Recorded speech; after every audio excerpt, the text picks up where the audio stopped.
Hey there, I'm Jensen. Today is Wednesday, June 30th, and I have all the stories you need to know to get in the loop tonight.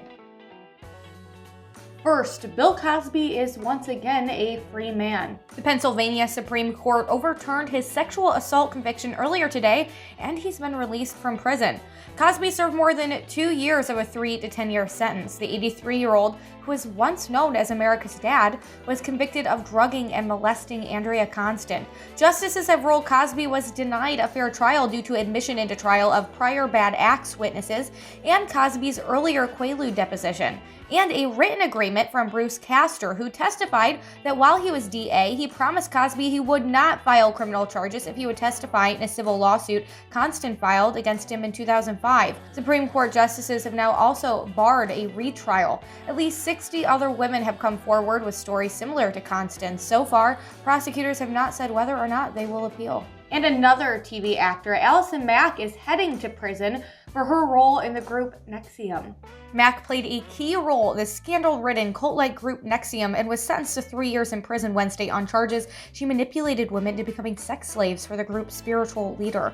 Mack had previously pleaded guilty to the charges and was expected to seek credit for cooperating against NXIVM leader Keith Raniere and taking responsibility for helping him create a secret society of brainwashed women who are branded with his initials. She would have faced up to 17 years in jail, but her cooperation in the case did lower the terms. She wrote in a letter that she regrets her involvement with the NXIVM leader and reiterated her apologies to the victims in court on Wednesday, saying, quote, "From the deepest part of my heart and soul, I am sorry." And Donald Rumsfeld, the former Secretary of Defense, has died.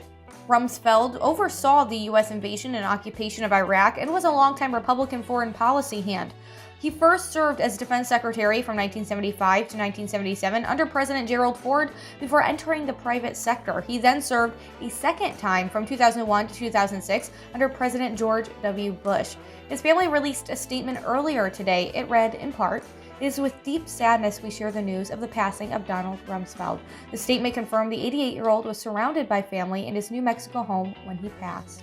And the FDA is warning about a potential connection between the Pfizer and Moderna COVID-19 vaccines and a rare type of heart inflammation. The CDC tracked more than 1,200 cases of myocarditis and pericarditis in teens and young adults. But both the CDC report and infectious disease specialists say the benefits of the vaccines still clearly outweigh the risks. Choosing not to vaccinate because you're concerned about this rare side effect puts your child at risk to get actual COVID disease. It's much better to get vaccinated. And can a fully vaccinated person exposed to the Delta COVID-19 variant transmit it to other people? In short, yeah, a fully vaccinated person exposed to the Delta variant could transmit COVID-19 to others, but it's less likely for a vaccinated person to transmit it than an unvaccinated person. The Delta variant was first detected in the United States in March, just months after it was initially identified in India. It's listed as a variant of concern on the CDC website because it seems to spread more easily and quickly than other variants. While current CDC data suggests that COVID-19 vaccines authorized for emergency use in the U.S. are effective and offer protection against most variants, the agency says it's still possible a small percentage of people who are fully vaccinated could get COVID-19 and transmit it to others if they're exposed to the virus in what they call vaccine breakthrough cases. On its website, the CDC is tracking where the Delta variant is currently spreading throughout the U.S. According to data collected between June 6th and June 19th, the Delta variant accounted for 20.6% of new COVID-19 cases in the country. And before I go, I have to share just a little bit of good news here. A familiar face to WTOL will soon be back in the studio after dealing with a pretty tough stretch. On Thursday, June 10th, Kristi Kopanis says she woke up to lower back and hip pain and swelling in her leg, but she went to work anyway. But after that day, she couldn't power through. Her leg continued to swell up. I started to lose feeling and it went cold and numb. And then I looked and my leg was blue purple-ish. And I mean, they are very two different looking legs. So she went to urgent care. A medical professional took one look and told her to go straight to the ER. She learned she had blood clots in her legs, but what was causing those clots came as a shock. Remember the ER doctor walking in at Flower after my CAT scan, and his demeanor had completely changed. And he goes, "I need to show you something." And he pulls up the CAT scan, and there's this white mass. And that, of course, meant surgery. First, she removed the cyst, which she found out was benign and was growing out of her ovary, and then to remove several large blood clots from her leg.